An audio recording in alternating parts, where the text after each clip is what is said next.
what is machine learning. As you have probably seen in the previous lesson, machine learning is just can be defined as a subset of AI algorithm that enable machine to improve a task with experience. So this means that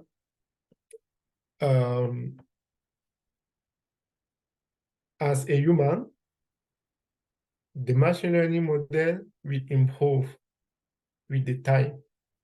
And this time means more or less with the experience or with data. Now, deep learning is a subset of machine learning based on neural network that allow a machine to train itself to perform a task. So further, we will see what is a neural network.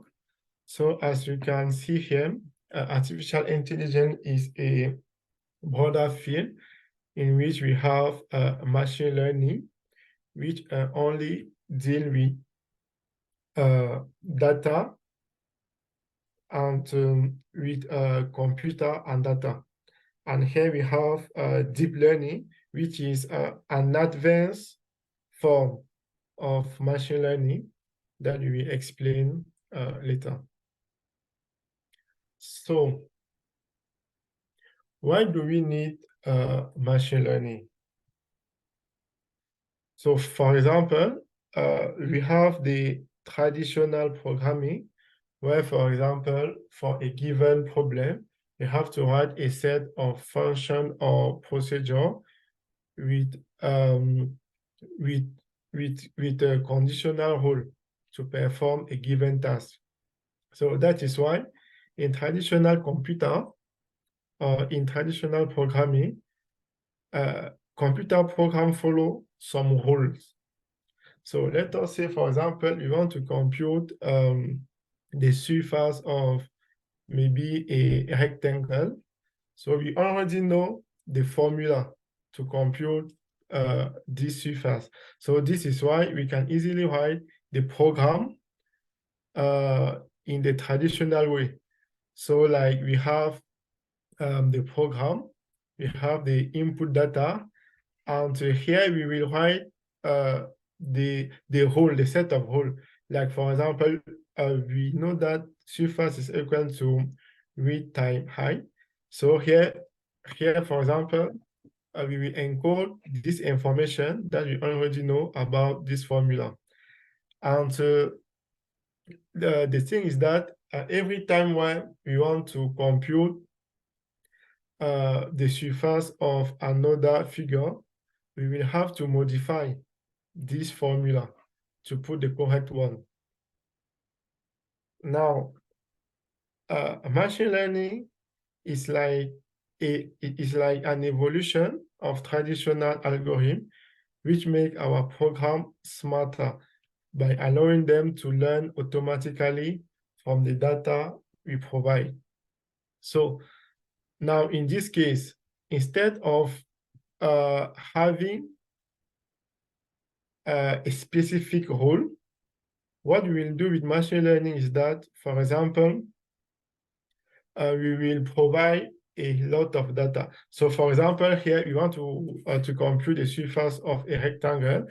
So in a machine learning perspective, we will provide to the program the list, a set of width and corresponding height, and just provide the final answer.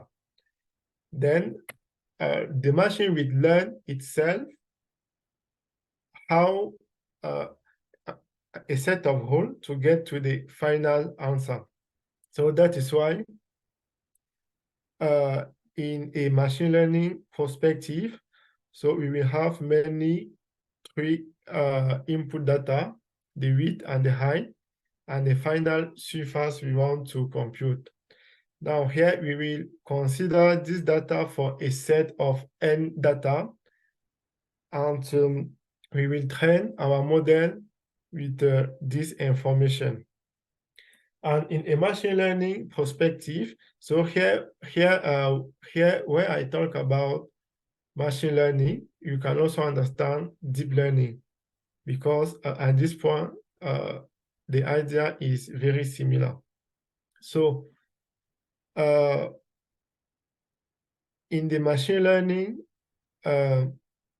perspective, the program will be divided into two main phases. So we have the training phase and the testing step. So during the training, we want to learn our model how to derive the surface from the width and the height. And after training, we want to make sure that our model are able to generalize on same data. So that is why we have to use some testing data. And the particularity with this testing data is that this data was not used during the training step. And also, most of time, this testing data come from the same distribution as the training data. Now, the good thing with machine learning is that tomorrow, if, for example, we want to compute the surface of another figure, here we just have to make sure that we have the same number of input. So let us say we want to, we wanted to compute the surface of a rectangle. So let us say now we want to compute the surface of a square, which is white times white. So here in a machine learning perspective, we don't have to change anything on our program. The only thing we have to change will be only the data, because we do not provide any rule to compute this surface. So that is why here in a machine learning perspective, instead of given instead of giving the program as input, so we just feed the data with the output, and the computer will learn the hard relationship between these two variables, between the input and the output. And that is why it will be able to generalize in another scenario. Now,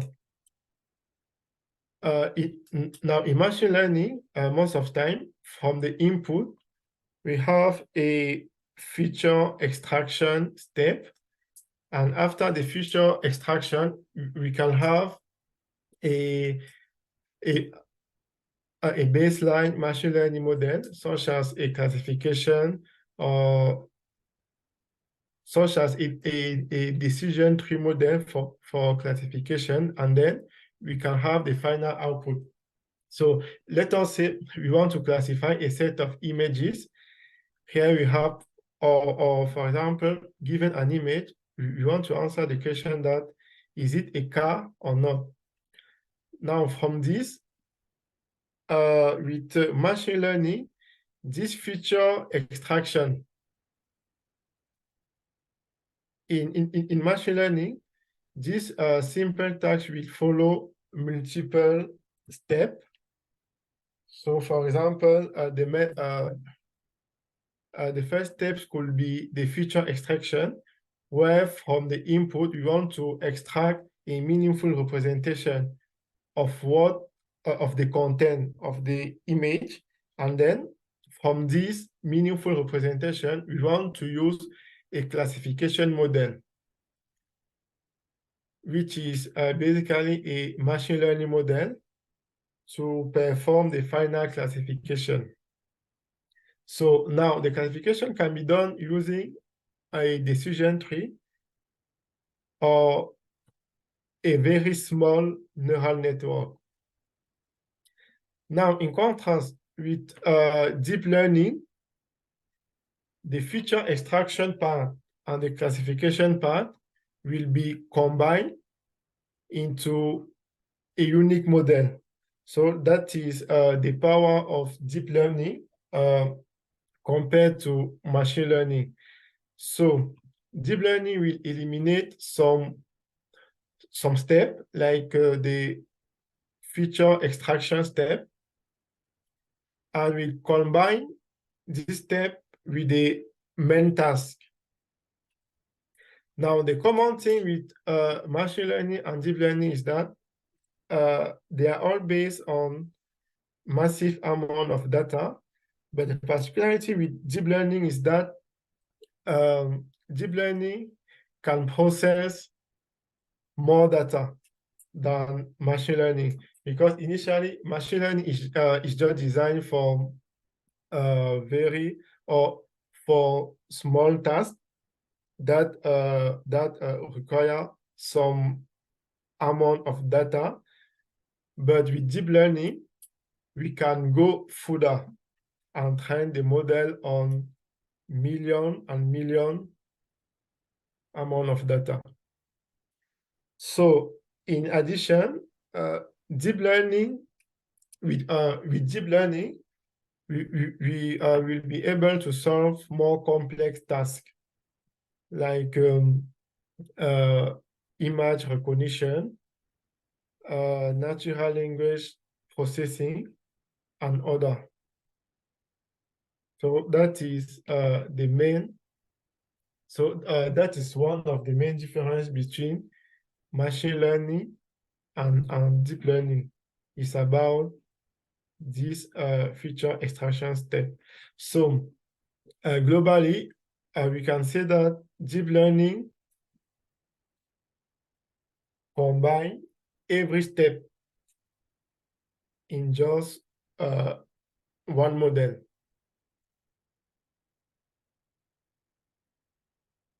Now,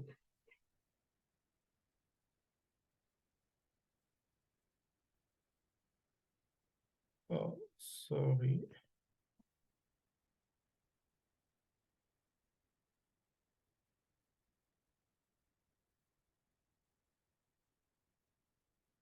Hello?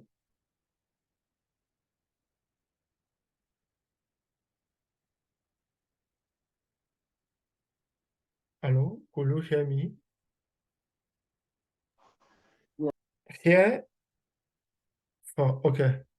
Now, in terms of terminology, so neural network is like the wide set of machine learning and deep learning. But the main problem will be about the size of the network. So when I talk about neural network, so you can both see machine learning or deep learning. But furthermore, we will make the distinction between what is a simple neural network and what is a deep neural network. So the main stacks behind a neural network is a parameter turning. Why? Because when we are training a model, the main thing is that we are trying to learn the best combination of parameter, because a model is essentially defined by a set of parameter. So the main problem is, how can we turn our parameter to get the desirable output? And for this, we have many kind of machine learning tasks. And here we will more focus on supervised learning, which denote a task where we have the input, and we have the label. Here you can see the label as the value we want to predict. So to train a model, we will need this label such that we can adjust the parameter of the model based on the output we want to get. And for this, the example will be mainly about classification. So let us say here we have two shapes, and we want to classify them using a very small neural network. So first, when we talk about neural network, there is some main step. So for a neural network, we have so-called the input, which is what we give to our model. Then we have the model. So the model contains one or more layers. So here you can see a layer like a set of neurons, And in this case, a neuron can be defined as so it's like a similar concept to how humans solve problem.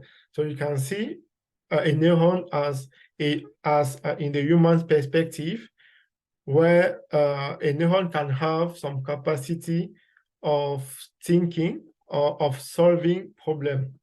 Now, the main difference here is that the neuron will have some parameter, and so the final answer or the final output of a neuron will depend on this parameter. Then at the end of a neuron, we have a so-called activation function, which will translate what the neuron really learned about the data. So this is, for example, a small neural network where the task is to classify shapes. Here we have, for example, a cycle, and here we have a triangle. So here, let us say that a cycle will be classified as positive and a triangle as negative. So this means that if we give this input to our model, and so the model output positive, this means that the input shape was a cycle. Otherwise, it was a triangle. So here, for example, let us say that this cycle is encoded by some value, like by a vector. For example, here 1, 0, 0.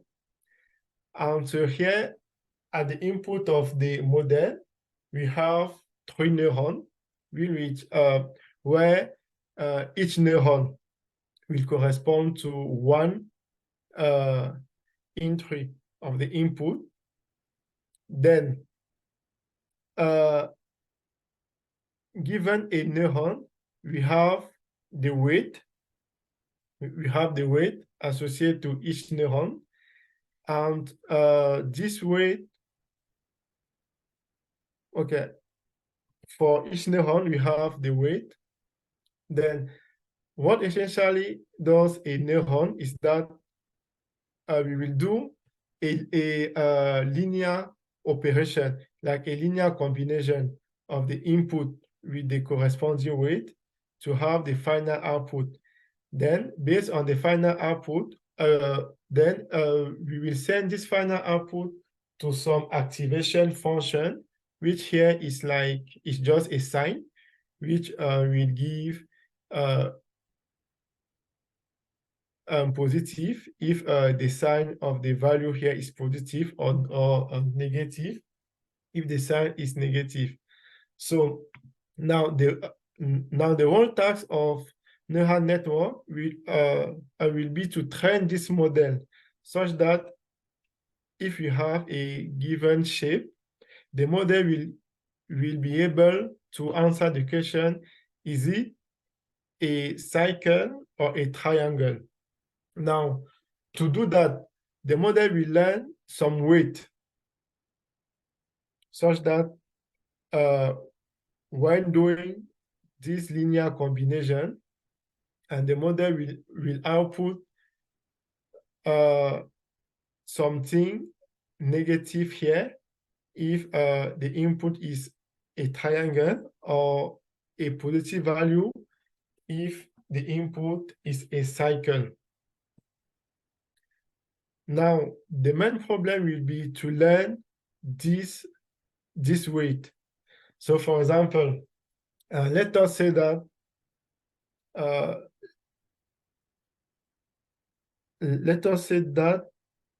we have this weight 2, -1, and -3.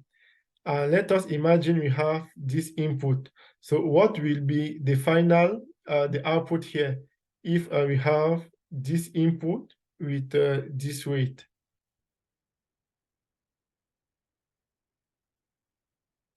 Can someone answer? Sorry, what is the question?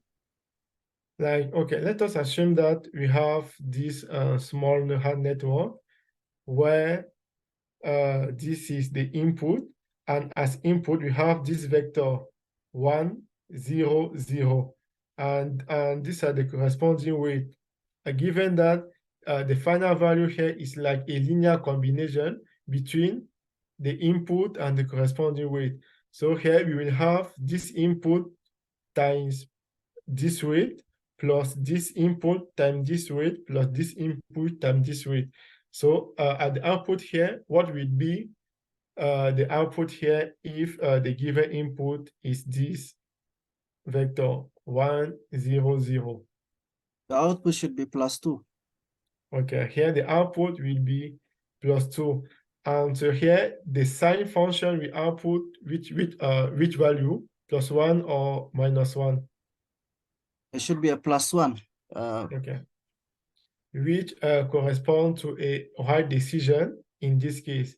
Now, what will be the output here if the input is this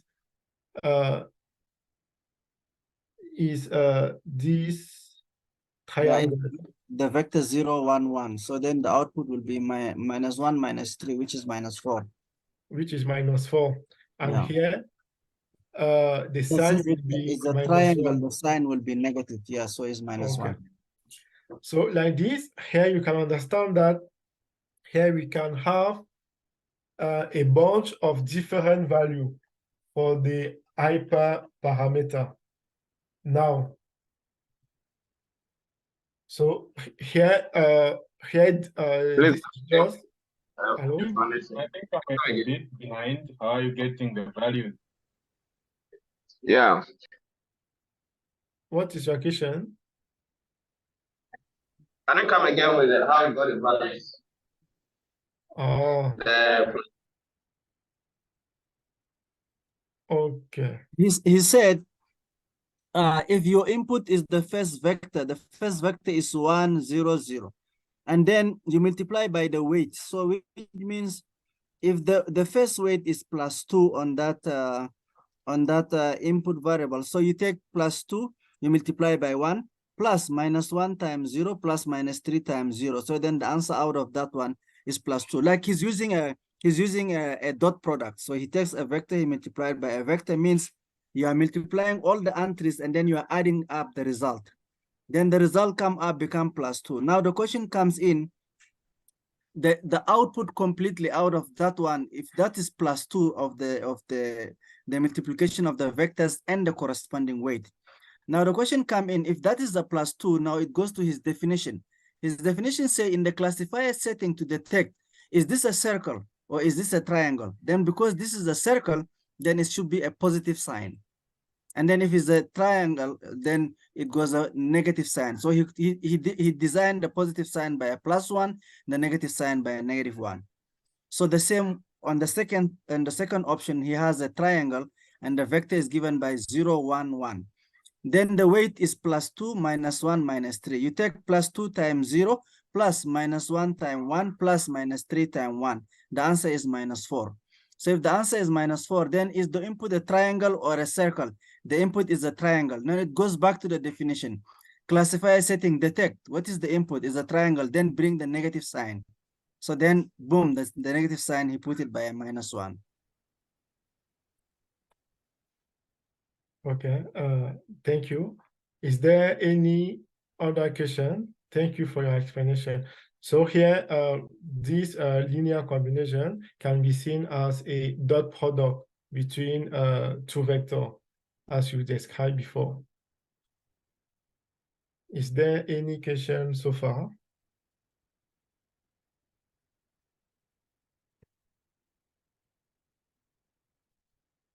So this formula summarize the operation here. So here W is like the set of weight, X is the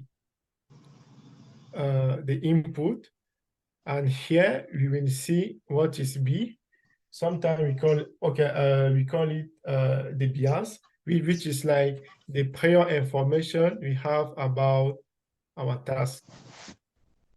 Now, as we can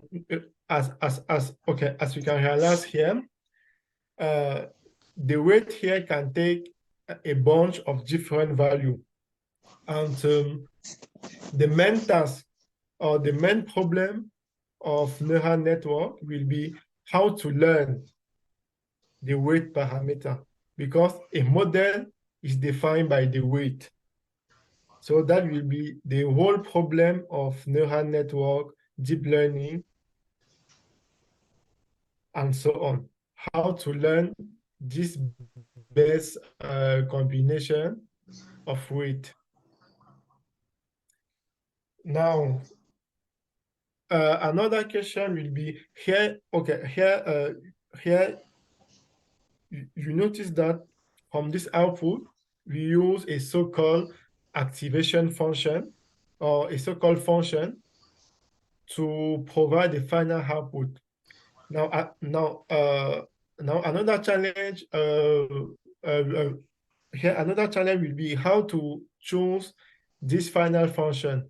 And in neural network, we call this function activation function. So another problem will be how to choose a good activation function for a given task. After that,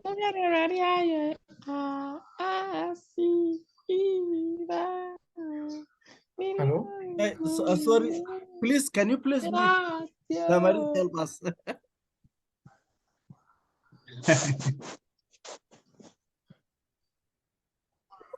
Okay.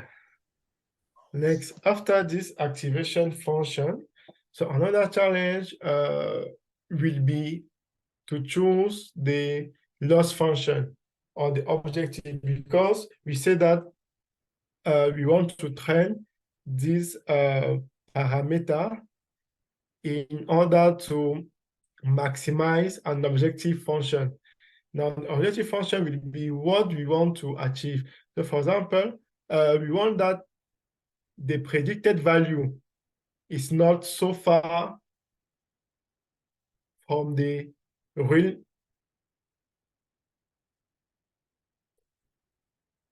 value. So, in some sort, the aim will be to minimize the distance between the true prediction and what the model predict. And this will be an optimization function. And also based on how we model this function, they could also have some great impact on the model. And finally, once we have a final model, how to evaluate them. How to evaluate that to make sure that the model is doing what we want. Now, as we saw before, a previously here, we can define it as a one-layer neural network. Why? Because we just have one set of neurons. So this is the reason why we can call this model a one-layer neural network. So here, for example, here we have a set of input, which which is a vector, and here we also have the corresponding weight of the unique layer of our model. Then the final, then from the input, we perform the dot product like this. And after we will add some bias, which is some prior knowledge. And we will pass all this value through an activation function, and we will derive the final output. Now, in terms of activation function, we have many activation functions. So first we have TNH8 function, TNH8 activation function, which is a nonlinear activation function. We have the ReLU, which is also nonlinear, where for every value greater to 0, the output is itself, and for negative value, this ReLU activation function output 0. Here we also have the sigmoid function, which is mostly used at the final layer for classification task. Then we also have the linear function. So the main stack of the activation function will be to learn the complex relationship between the data. Why? Because every neuron performs a linear operation. Here on the activation function, we want to learn to make sure that our model learns the nonlinear relationship between the input, because as definition, a neural network can approximate any continuous function, not only linear function, but any continuous function with a certain degree of error. So that is why in the process, we want to make sure that we are able to capture this nonlinearity. And that is why we have to use nonlinear activation function, because the neuron itself already provide linear operation, and we want to mitigate them in order to learn complex structure within the data. Hi, Carol. Yes. So, yeah, I have a question here. You see, when you took the rectified linear unit and the linear function and also the sigmoidal, so you have drawn them all from 0 upward. However, the hyperbolic tangent, why did you draw it in the negative also x? In the negative x? Yeah, why didn't you just take the one from 0 to 1 as the remaining functions? No. Why? Because here, for example, given an input, the tangent function can output negative value. So that is why the set of possibility range from this to this. But the same for f of x equal to x, the linear one, it can input negative and also output negative. But you choose the yes. Okay, so here, for example, the function was supposed to go like this. So in this figure, they just keep for the linear function the positive part. Why? Because generally we want to make sure that why? Because why the value is positive, that implicitly means that the neuron is activated. And generally, what we want to do is that we want to learn the structure that activates a given neuron. So that is why most of the time we want to have kind of positive activation function. Okay. But it can also happen that sometimes we use non-positive activation function, as here you can see page 8. Okay. Now, after the activation function, there is so-called the objective function.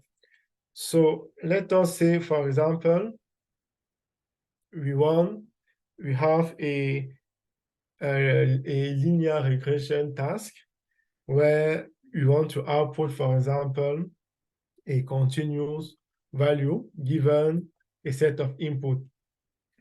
So here, for example, consider that here we have n data, and for each data, as we said here, we are doing supervised learning. So this means that during the training, we have the predicted value, which is y-e, and the true value. So let us say, for example, the model predict 5, where the true value is 10. So for each prediction, we will compute the error. So in this case, for example, the error will be 10 minus 5. Now, by training our model, the aim will be to minimize the objective function. And by minimizing this objective function, we will modify the parameter which lead to this prediction. And this is why here you can see this as the error function. So the error function could be any kind of function, but the constraint here is that the error function must be a convex function, such that, because we will see that this optimization problem will be based on computing the gradient or on the derivative of the error. So in order to derive the error, we will make sure that our error function is first differentiable. And after being differentiable, we will also make sure that it is a convex function. This means that we can minimize it, or this means that we are sure that there is a unique minimum. So here, for example, for this kind of error function, here we can have the mean square error. We can have the mean absolute error. We can have the cross entropy. Okay, these two first errors are mainly used for regression tasks, and the cross entropy generally, okay, is mainly used for classification tasks. So I don't know if you are familiar with this function, mean square error. So by default, it's just that for each data, for the example we took before, where the prediction was 5 and the true value was 10. So for the mean square error, we will take the difference between 10 and 5, which is 5, and then we will take the square, which will be, in this case, 25. Why here we take the square? Because we want to make sure that a small error will result on a large penalty. And we train the model to minimize this error. Now, for the mean absolute error, so it's just the absolute value difference value between the predicted YE and the ground truth Y true. Now, for the cross entropy function is another function where defined by this, where here, for example, where f of x here is the prediction, like the probability distribution, and here we have and y here is the true value. So let us say that we have a classification value, a binary classification value, where we want to classify between 0 and 1. So this will compute the error for a single prediction. And also the cross entropy loss is designed such that we want to increase the loss for negative prediction and decrease the loss for positive prediction. As you can see here also with the mean square error, let us say the true value is 10 and the model predict 10. So this means that the error will be 0. So as usual, the loss function want to increase the error as far as we are far away from the true value. Now, as I said before, this is typically an optimization problem,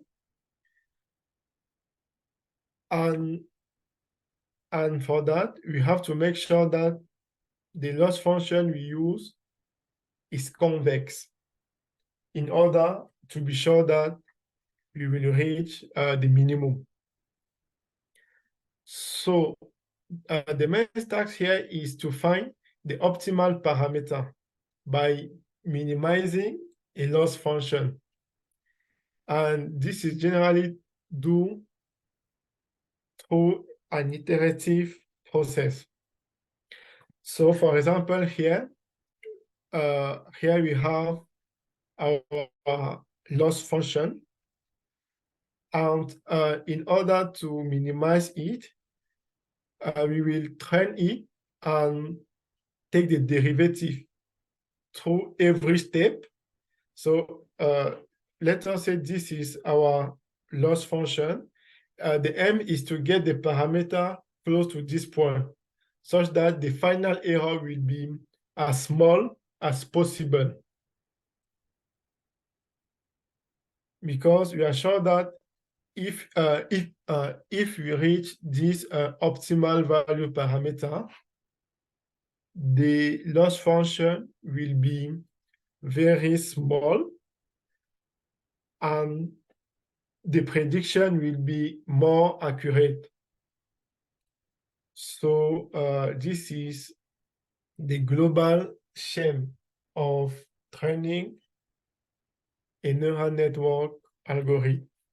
So first we have the loss function, then we compute the derivative of the parameter based on the function. Then we will adjust the weight parameter based on a learning rate, which is like the step,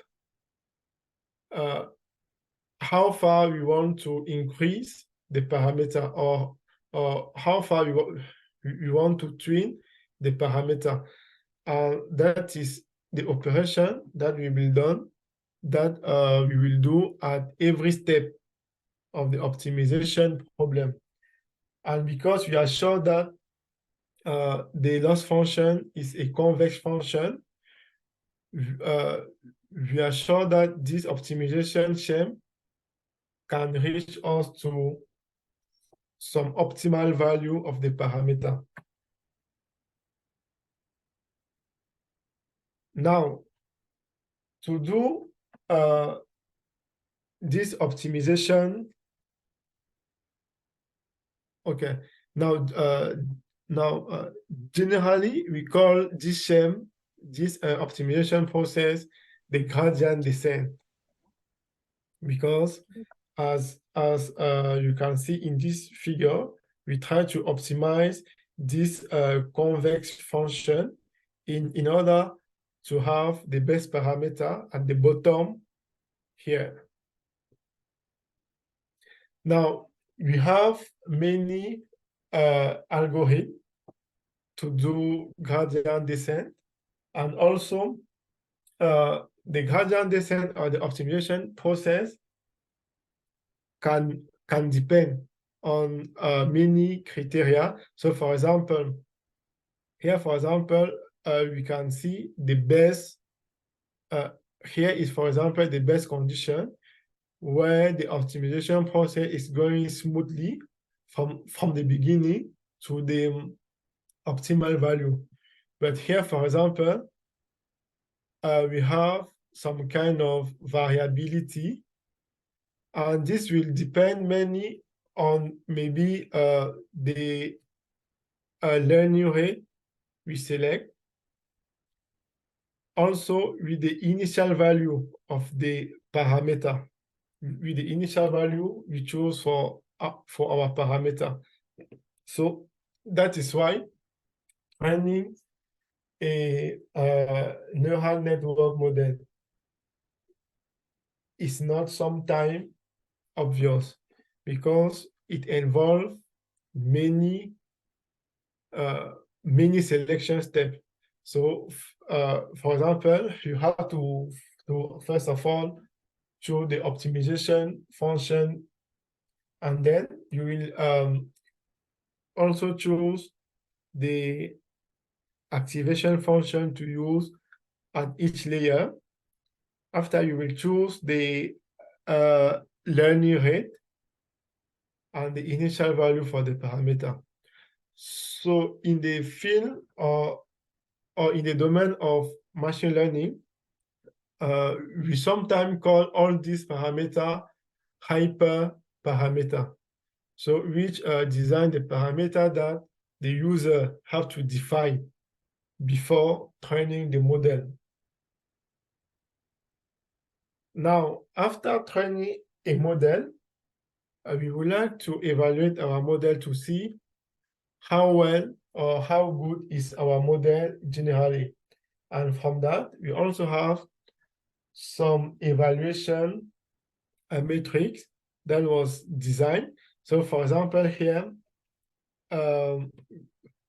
we have the mean square. Okay, now for every task, we have some objective metric or some evaluation metric to evaluate. For example, for regression task, here we can have the mean square error to evaluate the prediction. For classification, we can look at the accuracy or the precision. So based on the initial task, there is some evaluation metric that we can use.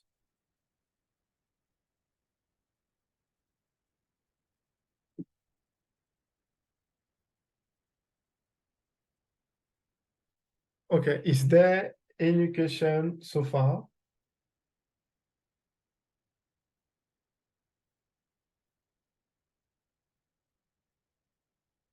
Hello? Oh, we are following. I believe we'll be able to ask more questions as we look at some examples and We're following. be practicing. Okay. Now, okay, so okay. Now we will see what is deep learning. What's the difference between a deep learning model and a simple neural network model? So generally,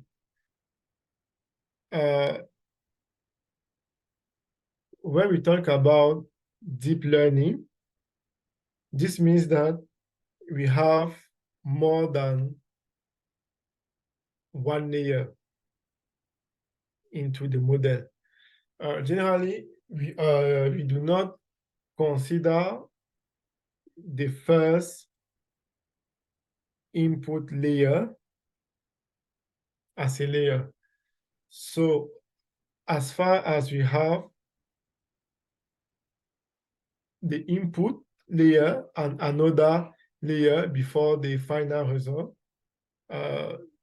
we will define the model as a deep learning model. So the main difference is just about the size of our model. So for example, here we have a deep learning model with 1, 2, 3, 4, 5 layers. And generally, the main task of each layer is to gradually learn complex relation between the input and the output. And generally,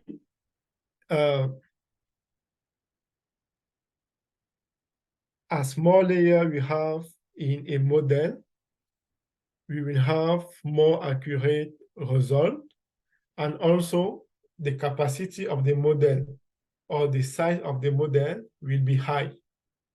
So that is why most of the time there is this trade-off between the model capacity and the performance.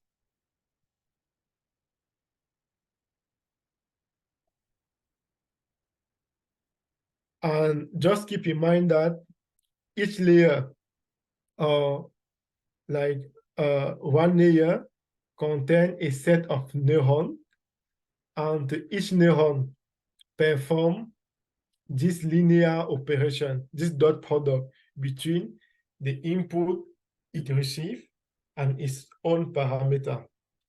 And we generally call this kind of model fully connected model. Why? Fully connected layer. Why? Because here every neuron of layer 1 is connected to every neuron to the second or to the next layer. So that is why we call it fully connected layer. So for example, if here we have 1, 2, 3, 4, 5, 6 neurons, this means that each neuron here in the 1 will be connected to every or to each neuron here. So we have 1, 2, 3, 4, 5, 6 weight. So here, for example, and by this, you can easily compute the number of parameters of one neuron depending on the number of neurons in the layer after. So this neuron will have 6 parameters, this 6 parameters, this 6 parameters. So the final number of parameters of this layer can be inferred based on the parameter, no, based on the number of neurons of this layer. So that is why when the model grows, the size also grow. And at one level, we can have some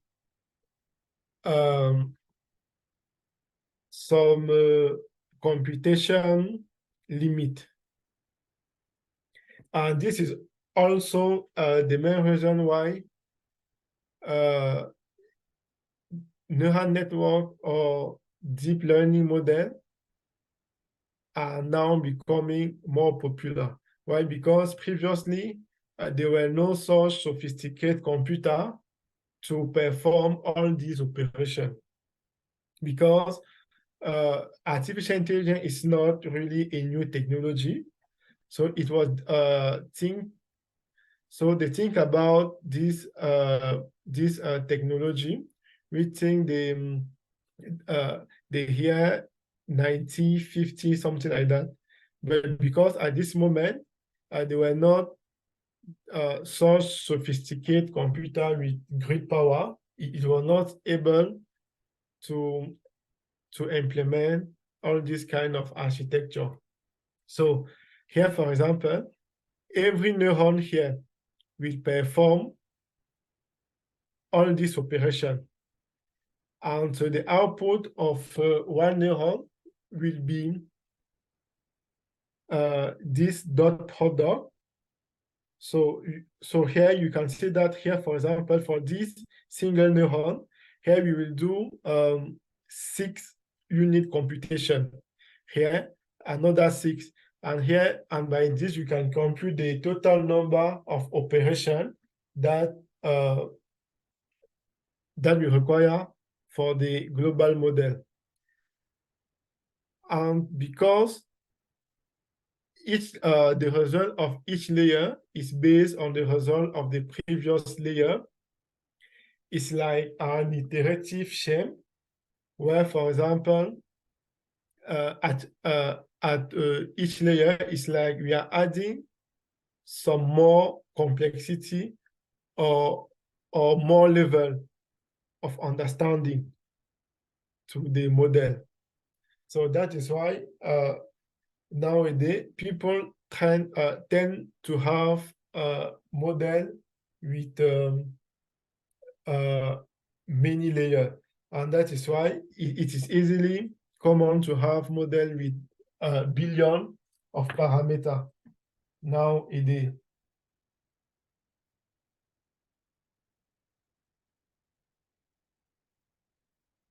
Okay.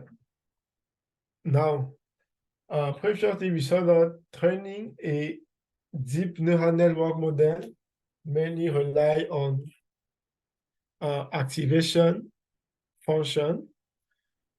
Why? Because we want to learn the nonlinear relation between our data, and that each neuron perform a dot product or a linear operation based on the input it receives. And in order to make sure that our model will be able to learn both linear relationship and nonlinear relationship, we need to add nonlinear activation function.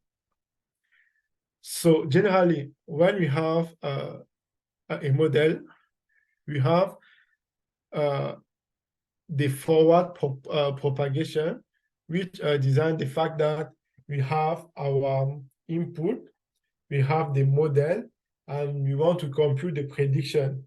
So the step, the path from the data to the prediction is generally called forward propagation, because we propagate the information from the input to the output. Now, we also have the backward propagation when we want to optimize the model. Why? Because from the input, we compute the loss function. And based on the loss function, we want to adjust the weight of the model in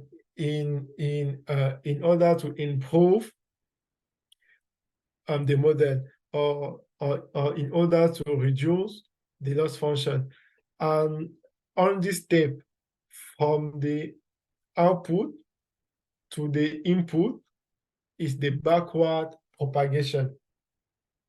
And this backward propagation is essentially a set of derivation on the final output using many change rules to update the weight parameter.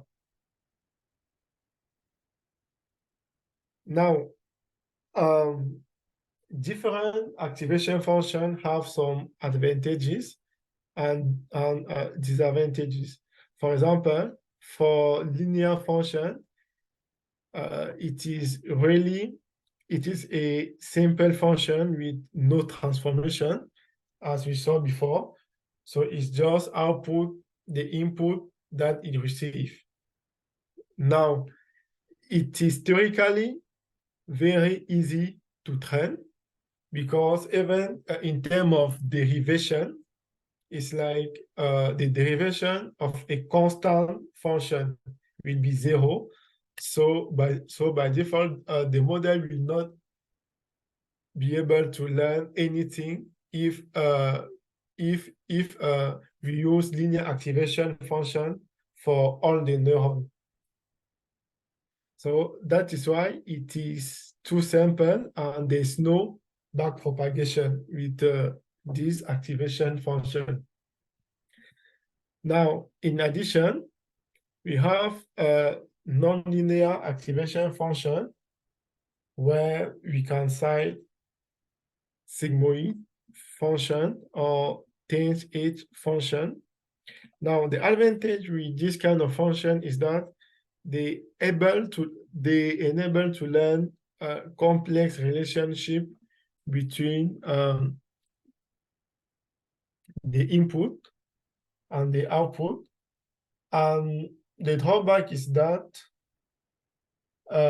it is the common problem of vanishing gradient in deep neural network.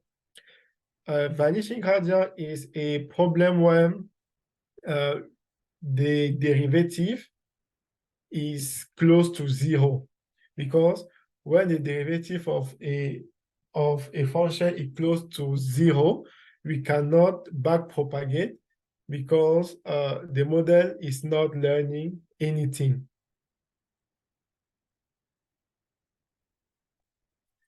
And also because here you can see that the derivative here is multiplied by the learning rate. So if the derivative is 0, this means that we are not learning something, and the parameter will remain the same.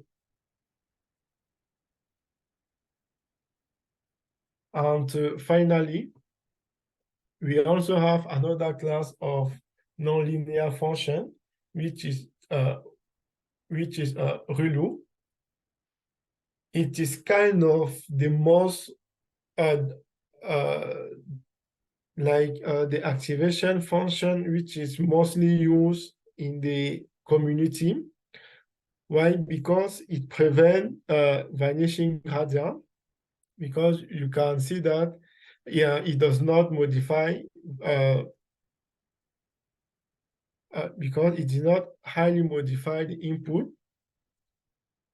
and it's also easy to train because the derivative is also easy to get, and it also learns nonlinear pattern between the data. So now here we will see the general framework of training a machine learning or deep learning model. So the first step is to define the neural network architecture. So by neural network architecture, we mean the number of layers, for example.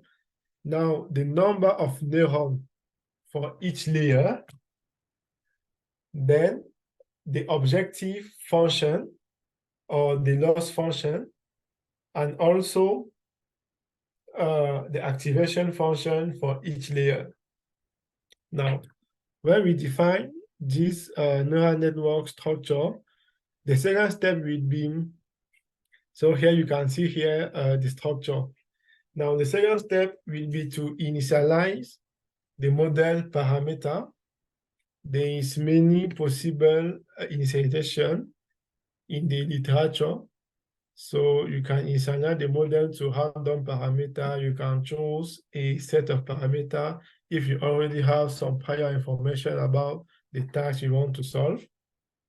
Then we will have this iterative process where for each data or where for the set of data, we will perform the back propagation. So the back propagation here is like, given the input, we want to get the prediction. Now, after the forward propagation, we have the prediction.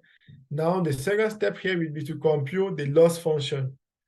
So the loss function here, which is the difference between our prediction and the true prediction.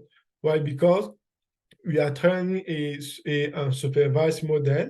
And training a supervised model means that we have the input and the ground truth. And we want to make the prediction, and we want to train the model to make a prediction such that the prediction is close to the ground truth. So that is why here we can compute the loss function based on the ground truth we have. Now, at the third step here, we will compute, here we will do the backward propagation, which consists of computing the gradient of the entire model. Now, based on this gradient, we will update the parameter, the weight parameter, based on the learning rate. So here, for example, we compute the gradient of the model, and based on the gradient, we update the model. Now, we will loop over this fourth step until we reach convergence, or until we are satisfied with the output of our model, or until we have a very small loss function. So that is the general scheme of training a deep neural network model. And depending on the task, it will be always the same procedure. Now,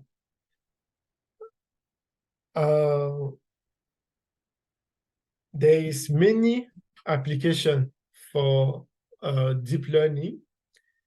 We have, for example, image recognition, like where the task is to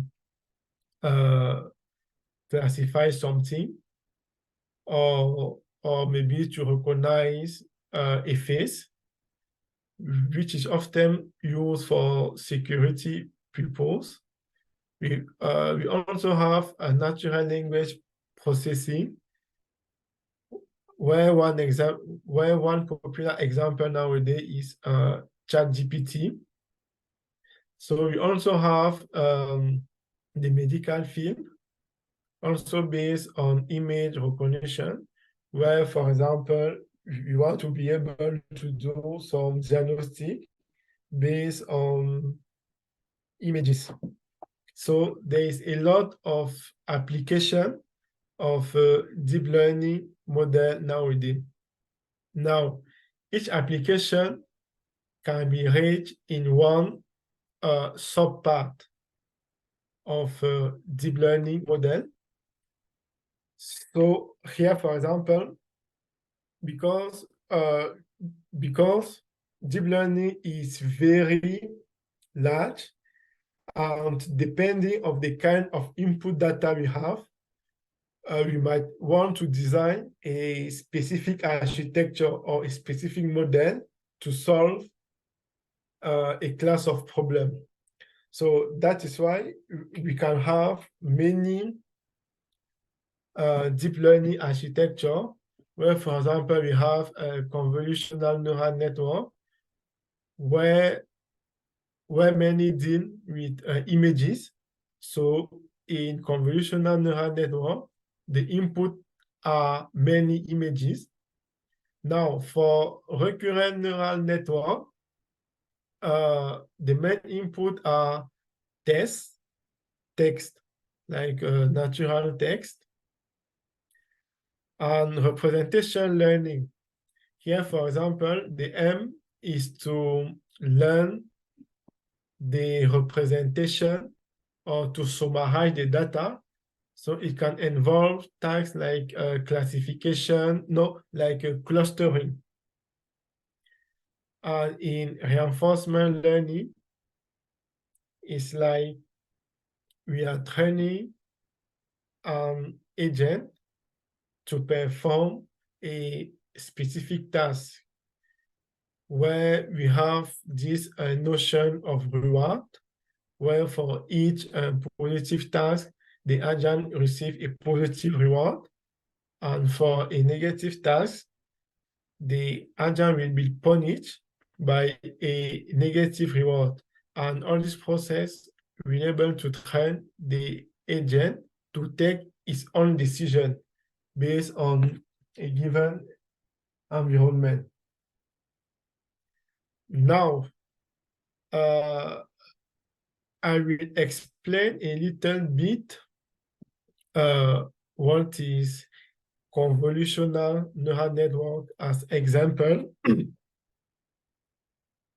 So let us say, for example, we have an input image, and we want to classify, is it a dog or a cat, or which kind of dog is it? So using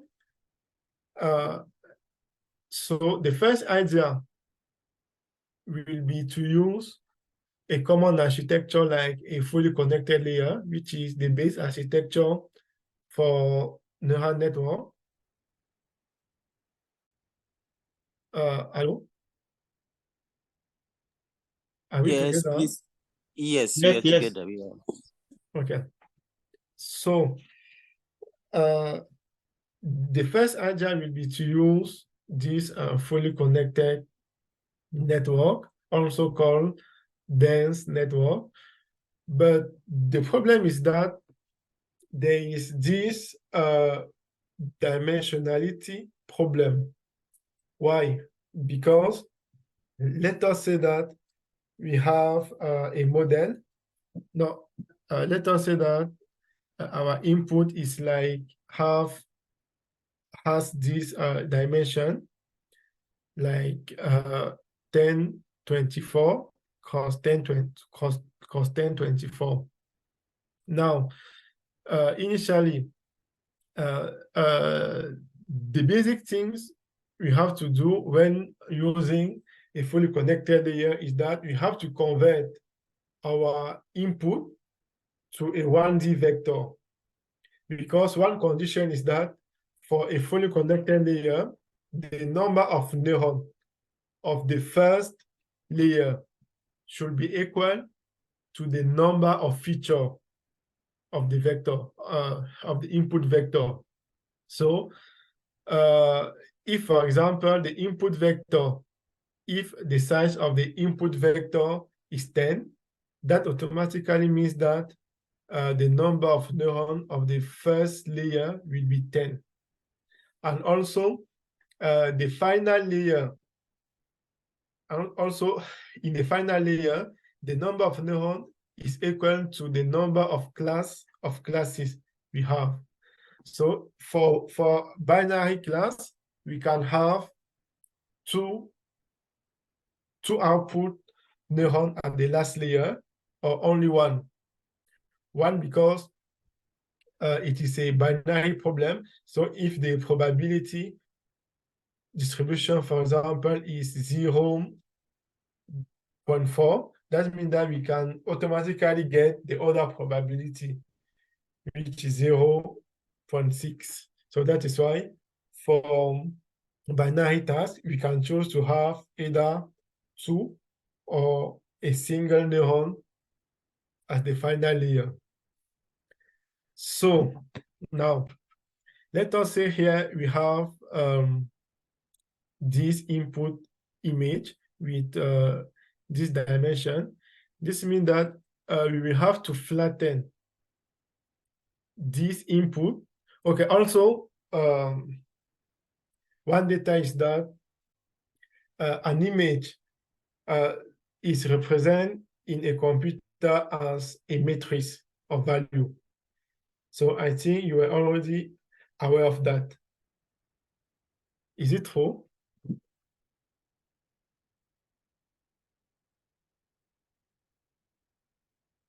Hello?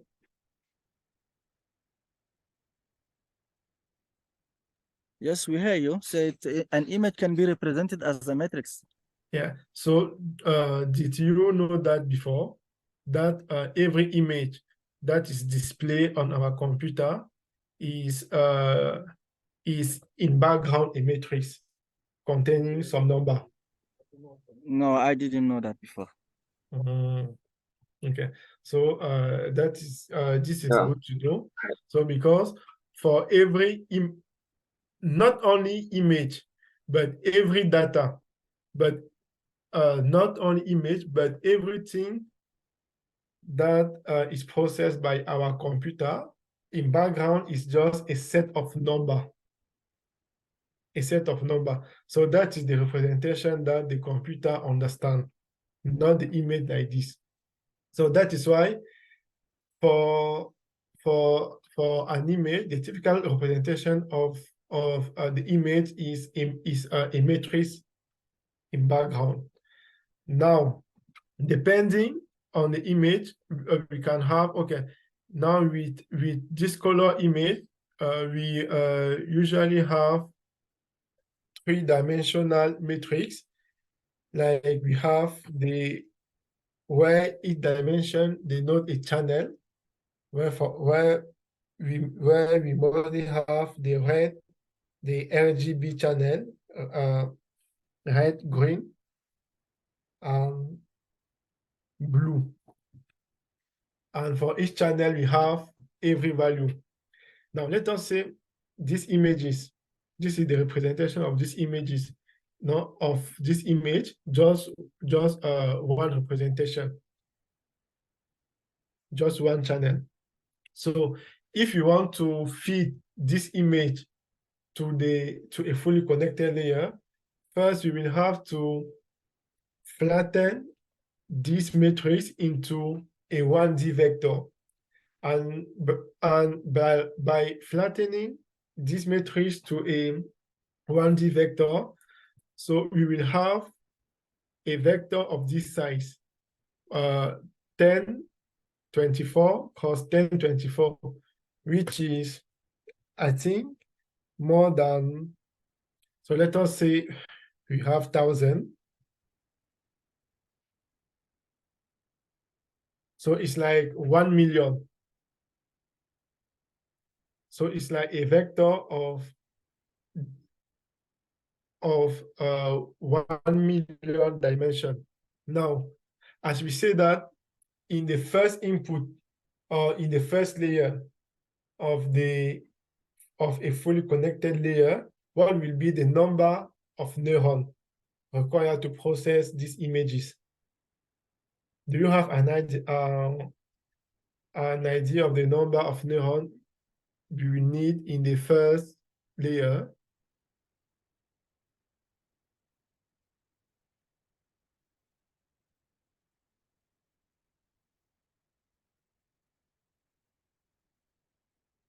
Hello? Hello? Yes, we hear you. So if someone has an idea of the number of neuron you will need in the first layer to proceed this image.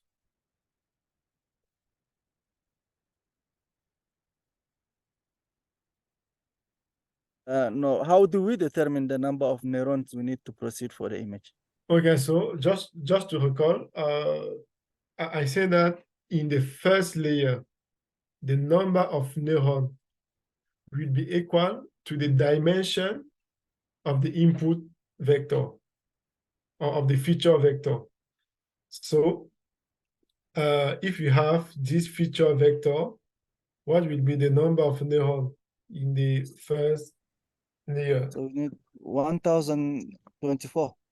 Voilà, okay. So we will have 1024.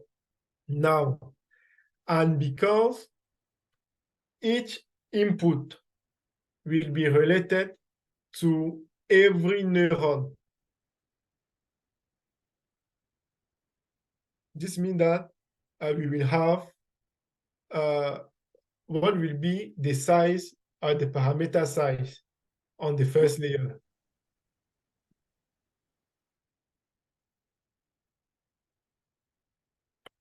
Is it going to be the size of the entire matrix?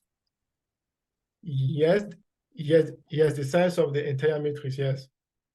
Yeah, then that's going to be 1024 times 1024. Okay, so like this, you can see that only at the first layer, the parameter size is more than 1 million. It's more than Wow. 1 million. Wow. And also, let us say that we have like this, 2, 3, or only 10 layers. So that means that for these single images or for this single image, we will have a high complex model first in terms of parameter. Now the other problem is that every input here is treated individually, and the problem is that with yes. Yeah, I don't know whether you have mentioned it already. Are you going to write the metrics in such a way that it will be a straight, like a long matrix? Is that what you're talking about? I don't understand you very well. Did someone get? No, but I think When they are that going matrix, to, that matrix is too big. Who will be able to write it down? oh, you can use Python to do that. You can just Yeah, of course. I don't know if that's what you are going to do, so that each entry will be a specific data. Is that what you are talking about? Like writing the metrics to be in a one long vector. Do you understand what I'm saying, Carol? Is it a question? Yeah, I was trying to ask if that's what you do it. Yes. Okay. Naturally, that is what we are supposed to do, like convert this matrix to a 1D vector with this size, this times this, and then on the first layer, we will have this number of, and on the first layer, we will have this number of neurons. And also knowing that each input will be related to every neuron, this means that at the first layer, we will have this number of parameter, this times this. Now, okay. Yeah. So as you are saying, in such a case, that's so big. Yeah. In deep neural network or in this neural networks, do you have to reduce the number of features? And when you do that, does it affect the outputs? Maybe using a feature selection method. Do you do that with this? this kind of model? Feature selection method. And the feature selection typically in deep learning model will be in code within the whole process, because at the beginning like this, at the beginning like this, you cannot do feature selection at the beginning just based on the input, because we also need to put this feature selection into the deep learning The neural model network. pipeline. Okay. So the neural networks will automatically select the ones needed as it goes through the layers, right? Yes, of course. Okay. Also, because you will see that at each layer, it's like we are learning a different representation of the image from less complex to more complex. Okay.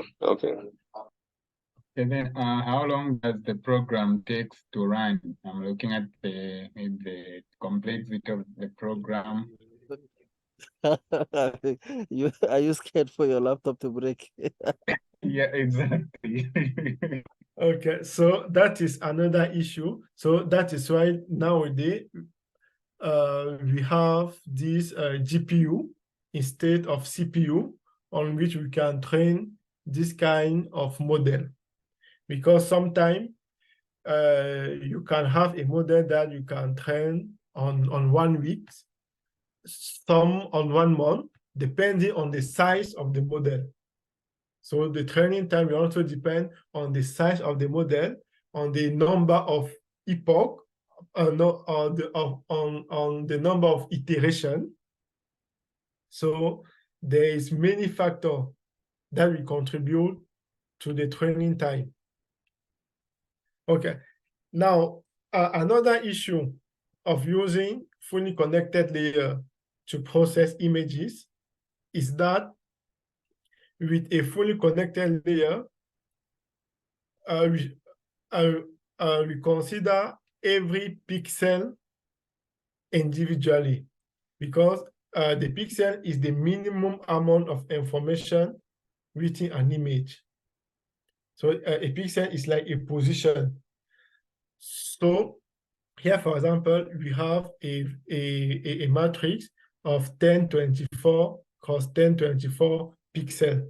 So this means that each value here denotes an information, which is a pixel, and with a fully connected layer, we treat every pixel individually, which is not the case. Why? Because on an image, there is some relation between neighboring pixels. Like this pixel will be close to this pixel, and this to this. So that is the general nature of an image, that similar, no, that pixel that are close share similar structure, because it's not easy with an image, for example, to have, for example, here a white color, and just the color next is black. So the color will change gradually from white to another color. So that is why with this fully connected layer, this spatial information are not taken into account. So this is why fully connected layers are not really suitable for image classification tasks. And that is why another architecture have been built to solve this vision problem. So in conclusion, here we can say that with a fully connected layer, first, the dimensionality is very high, leading to high complex model which are most of the time inefficient because the classification result will be also very poor. Now, that is the reason why we have a convolutional network architecture, where, for example, the aims here will be to learn complex representation of the input image from the beginning to the end. So, for example, at the first layer here, we can learn the model to identify the different age. Now, as far as we are diving into the model, we are trying to combine what we learned previously to make a better representation of the image, so that at the end, we can have an abstraction of the image on when we can finally do the prediction. So, in convolutional neural network, we will have three main components. So we will have the so-called the convolution, then we will have the polling step, and we will repeat these two operations many times. And at the end, we will have a fully connected layer. Now, let us dive in every part of this. So now, the main difference between convolutional neural network and fully connected layer is that here, for example, we will define, okay, here one layer, here you can see this as one layer in the convolutional layer. So here we will define a set of filter. So a filter is typically like a matrix. So it can be a matrix of size 4 cross 4. So this means that here, okay, in this case, let us say that this is a filter. So this means that we will take this filter and we will slide it into the image and compute, okay, and do this dot product between this filter and the corresponding part of the image. Now, the good thing is that here, with this filter, we can learn spatial relationship based on the size of this filter. So if the filter is size 10 cross 10, this means that we can capture the information reaching a 10 cross 10 region on the image at once. So we will convolve this feature through the image at each position to compute the feature. Then from this convolution operation, we will do after a pooling operation, which is like grouping a set of information to just one information. So let us say that, yes. Hello. Yes. Sorry for interruption. My batteries will be dying very soon, so I want to ask this. So with this network or neural networks, do you need some ideas, or do you need to understand graph theory to be able to understand these things, or you can just be able to understand through by looking at the algorithms and those things?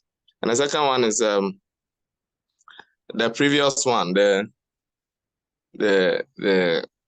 I don't know, your previous slide. Can you go back so that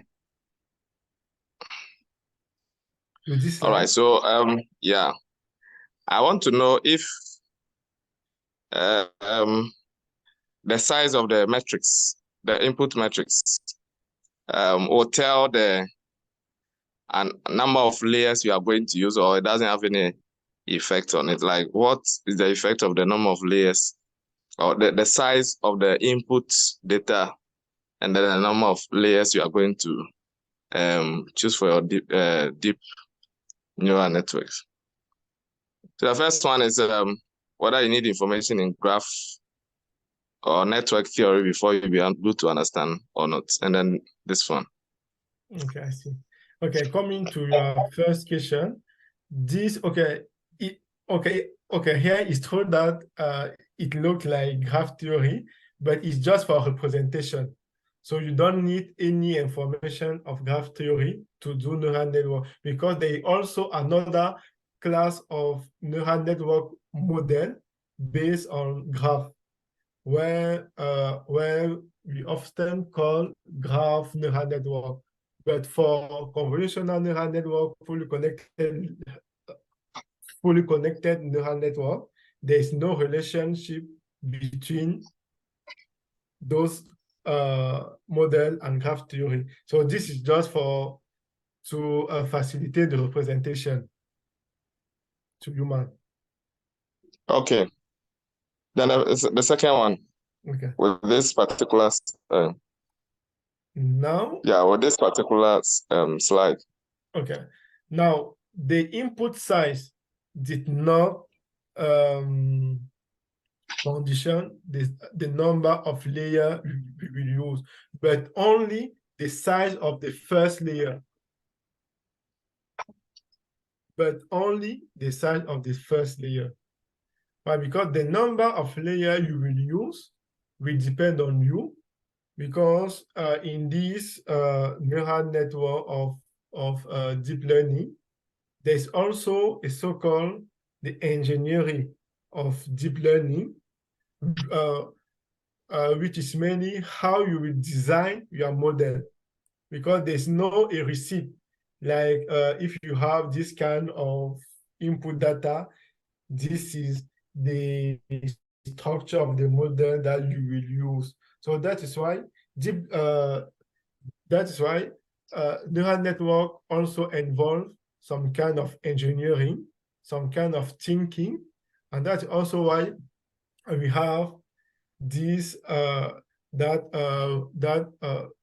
we can train many models and evaluate them based on the design, based on the loss function, based on the parameter, to see which model perform best. And that is why there is also this part called model selection, where you have many models solving the same task, and you want to choose which model is the best. Maybe the model could be different from each other, to the architecture, to the hyperparameter, to the size. So there is no general recipe for that. Oh, okay. Okay, thank you very much. So you said it depend the size is only dependent, the first layer only depends on the size. Apart from that, that's what you said. Yes, and that is the case only for the fully connected layer. Okay. Only for the fully connected layer, and which is not true for the convolutional neural network. So okay. Here, as I was saying, it's like we are reducing the input size to a small size. So let us say if the size of the kernel here is 5 by 5, this means that we will group, or we will summarize every 5 by 5 part on the image into one single value. So this means that if the input image is, for example, 1024 cross 1024, as it was the case before, just after the first convolutional neural network, we can summarize the input size to maybe 500 cross 500. Now, the idea is that in the first convolutional layer, we aim to identify some individual aspect of the image, like the edge detector and other things. Now, after we can now pull some information together. So let us say that here we have one information coming from this part, we have one coming from this part, we have one here, we have one here. Here on the pooling, we can decide to take the maximum information here and represent it just by one value. So this will also reduce the size of the input. Then after this, we can apply another set of convolution following by some other pooling information and do it like this. Let us say here, for example, the task of the first convolution was to identify just some age. Then on the second convolution, we will try to combine this age together, and maybe after this convolution, we will be able to identify the nose or some individual part of the image. And going like that, at the final layer, maybe we can summarize the full image into a small matrix. Then after all the convolution, we can now use a small fully connected layer for the final classification, as we can also use only convolutional neural network, because initially that was the main trend, but nowadays we also have the possibility to have a fully convolutional neural network without using any fully connected layer. For example, here we can see that with a convolutional neural network, we have this notion of parameter sharing, and this reduces drastically the number of parameters. So let's, for example, okay, here let us say that here, for example, we have a filter of size 5 cos 5. And the good thing is that the parameter of this filter will be used for all the position in the image, which was not the case with the fully connected layer, because every pixel in the input was associated to a weight value in the first input layer. So this process will contribute to significantly or drastically reduce the number of parameters of a model. And that is why nowadays, for image recognition, you cannot see any image recognition model using fully connected layer. So that was a brief overview on convolutional neural network. There is a lot we can say about this. Okay, now for example, let us say we have this image, and here this means that we use a kernel of size 4 cos 4 on the input. So this means that here, for example, we convolve this part of the this kernel on one part of the image, and we have some single value here. Now, from this convolutional layer, now we can then apply a pooling operation which size also 4, which we combine every nearest pixel together. Like, we will summarize a group of 4 pixels into just one value, and this pooling operation could take different forms. So it could be the max pooling, where the aim will be to take the maximum value within this size, the mean pooling, where we can take the mean value. So one interest of of this pooling operation is that it reduces the size of the image. So let us say that we have an image like this. So on the image, we have the foreground and we have the background. So this means that if, for example, we want to apply this pooling layer, this means that we can have our kernel here, and we can see that here, for example, there is only some interesting part of the image, where, for example, the other part is the background. And by default, the background will have lowest pixel. And the part containing the main information of the image will have higher pixel. So this means that with a pooling of information, we will be able to summarize, for example, all this part to a single pixel which represent this information, ignoring the other. So that is why this operation are really used on the image. And also why, for example, from an input image of size 10 cos 24, we can easily summarize it on a small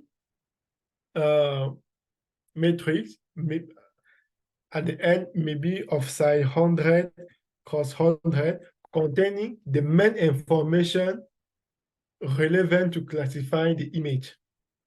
So that is the whole purpose of convolutional neural network. So as I said before, depending on the input data you have, we can design a specific class of model which is based on this kind of data. So for example, with a text image, we can easily see that convolutional neural network will not be suitable for text image.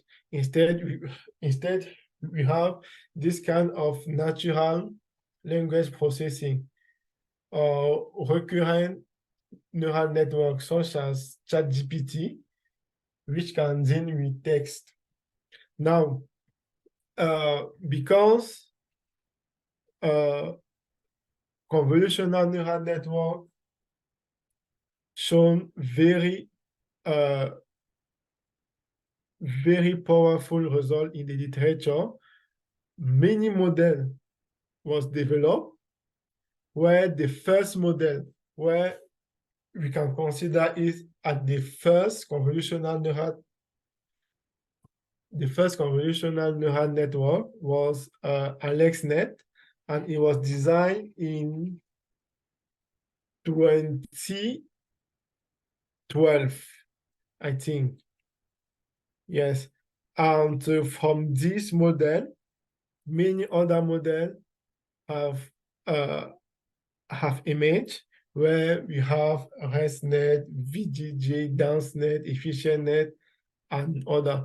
So I don't know if you have already heard about this kind of model before. So these are all some very popular convolutional neural network where we can just use for our task. And this this kind of model require another type of machine learning or deep learning to train them. So that is why that is what we call transfer learning. So just to summarize, transfer learning is like you have a model that was already trained on a task, and now you want to adapt it on another task. So it's like, how can I say that? It's like, okay, you have a student who have been trained for maybe one physics exam, and then you want to retrain and to take the same student and train it and train him for maybe a mathematical exam. So that means that you will leverage some information he already has, and add on top of that some other information that will be helpful to solve another task. And this is another whole direction of deep learning, which is many call transfer learning, because we are transferring the knowledge from one task to another. And that is how all these architecture are used nowadays. Now, finally, you saw that it can be difficult to implement a deep learning model from scratch. So that is why nowadays we have many frameworks which enable us to create deep learning model. And also this here, for example, we have TensorFlow and PyTorch, which are mainly used for deep learning. And we have other framework, but personally, I mostly use PyTorch. PyTorch is a framework that was developed by Facebook, and nowadays it is like the most popular in the research community. After, we can see TensorFlow, which is a product from Google, which is also competitive. So what this library will do is that they already incorporate the structure of deep learning model. So here you can just using TensorFlow or Python, so you can just say that I want to use, for example, the ResNet model, and the framework will build the ResNet model for you. And also they already implement some loss function, such as the cross entropy loss, the mean square error, and also provide some function to compute the derivative and to do gradient descent to optimize the parameter. So it's like this framework just allow you to easily create an individual part of the model and enable you to combine them to make your final model. And nowadays, I don't think it is possible to do deep learning without using one of these frameworks. Because if you want to re-implement all these operations from scratch, it will be extremely difficult, because you will be the one taking care of the derivative, of how you compute the loss function, of every minor detail of the of a deep learning architecture. So that is why nowadays you cannot really. Okay, I don't know if you can see someone doing deep learning without using this library. And here again, here also we have scikit-learn, which is mainly designed for machine learning. So just to conclude, here as machine learning, we mostly refer deep learning model with one layer. Why? Because the final layer, the output layer, is not most often count among the number of layers. But as far as you have more than one layer, the model become typically deep learning model or deep neural network model. So that was all for the today presentation. I don't know if you have any other question.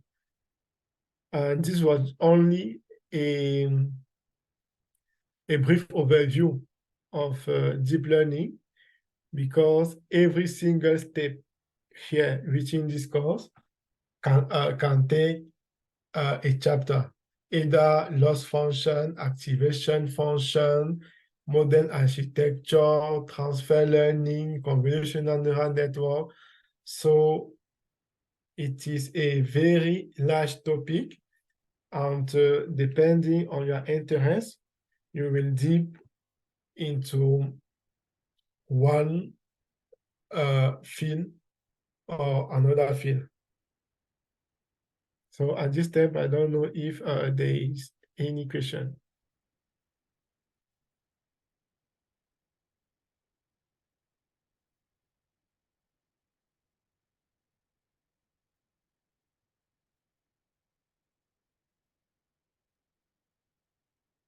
Hello?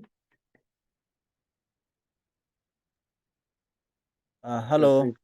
Yes. There is a new question.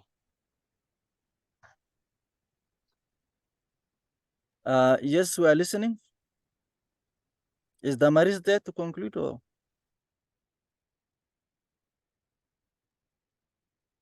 No, he is asking if you have any question.